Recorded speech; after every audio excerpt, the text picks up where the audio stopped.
The bus lumbered down the dark, empty street, its engine groaning like an old man carrying too much weight. Mark sat in the back, slumped against the fogged-up window, the rhythmic bump of the tires against the uneven road lulling him into a daze.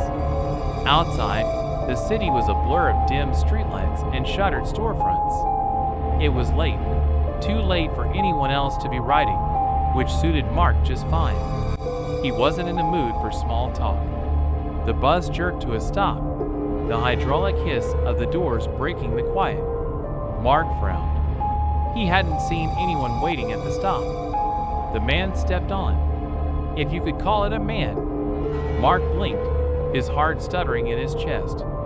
The figure was tall, unnaturally so, with long arms that dangled like broken branches. Its suit was impeccable, charcoal gray, pressed to perfection, but the head, there was no face. Just smooth, blank skin where features should have been. Mark wanted to move, to shout, to do something, but his body betrayed him. His hands gripped the edge of a seat, knuckles white, as the faceless man shuffled down the aisle. Its footsteps were soft, almost delicate, like he was gliding rather than walking. T stopped beside him. "Is this seat taken?" the thing asked. The voice was hollow, like wind blowing through a cracked window. Mark couldn't answer, couldn't even shake his head. His throat was a dried-up riverbed, his voice swallowed by the rising tide of fear. The faceless man sat down anyway, folding itself neatly into the seat. It reached into its coat and pulled out something shiny, holding it out to Mark with long, pale fingers. It was a mirror. Mark's reflection stared back at him, or at least it should have. Instead, the glass showed an empty seat where he sat. No face, no body, just nothing. His breath hitched, his chest tightening. He looked down at his hands, his lap, his legs. They were still there. He could feel them. But in the mirror, there was only the void. "Interesting, isn't it?" the faceless man said.